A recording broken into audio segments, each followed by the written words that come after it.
different biblical versions, different interpretation, different. So it was very confusing, very confusing. So I knew that no, this couldn't be right.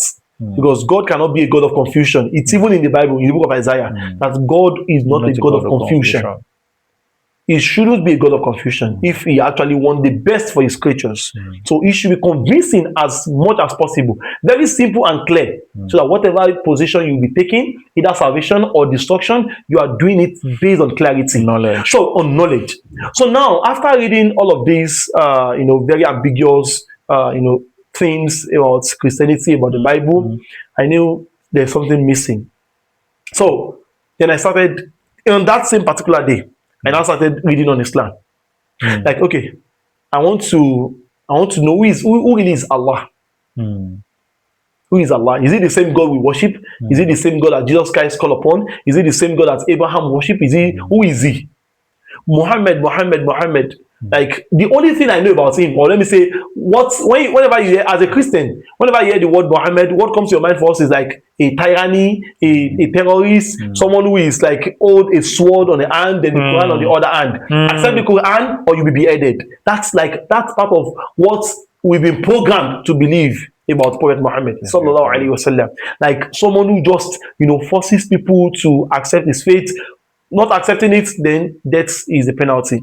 So, but I felt, okay, there's no harm in trying. I have nothing to lose. So I tried to read on him briefly. So then Islam, the Quran, I was convinced, wallahi. On the first day, I started learning, because it makes a lot of sense.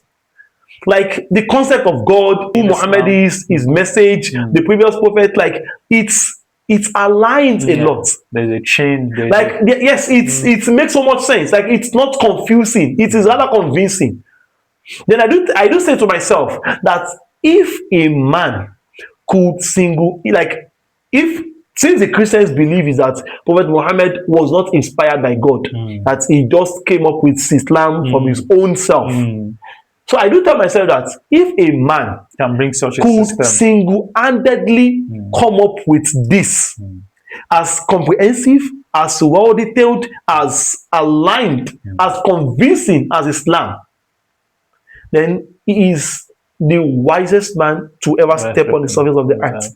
And that enough is sufficient for us to follow him, to love him, to obey him, to respect him. So if you are telling that he's a liar, I'll say for him to have made such comprehensive lie, make it so detailed, make it so convincing, being able to lie to billions of people globally. Wow, that lie alone is obvious to follow him. But all evidences from all angles proves that he is not lying, because the message that he came with is too overwhelming for a man to come up with it. You said you were convinced on the first time you started. Yes. So I went to meet the man. I went to meet the man back, and I asked him a question that, tell me more about Islam. I think I went to meet him on the 7th. Yes, I'm mixing the date, but I think it's on the 7th, because I knew I went there on the 7th. Year? 2014, March. I think I went there. I knew it all started March. Early March. 11 years ago. Yes, 11 years ago, actually. So I went to meet the man and I asked him that, tell me more about Islam. So the man told me about Allah, that Allah is the one that created everything. He's the one that owns everything. He's the one that fashioned everything. We call him in different language with different names. But in as much who you are referring to is the owner, the creator, the supreme being, then you are still referring to the same one. So some Christians will tell you that Allah is not the same as God. You get, no, you people are worshiping Allah, we are worshiping God. Then I will tell that even Jesus Christ never had the word God, because God is not. He never had the word Jesus. Yes, he never had the word Jesus. Jesus Christ did not know anything called Jesus, because he wasn't called Jesus during his lifetime. His name was Yeshua, according to the Greek Aramaic language, and God wasn't even called God; he was called Yahweh.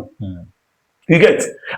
So then, the second question I asked them is that, do you think that there are no Christians who are Arabs? There are Arabs Christians. Ask them, what do they call God in their language? They call him Allah.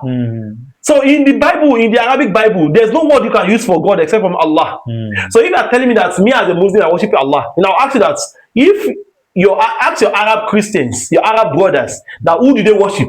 They say they worship Allah. So are you telling that?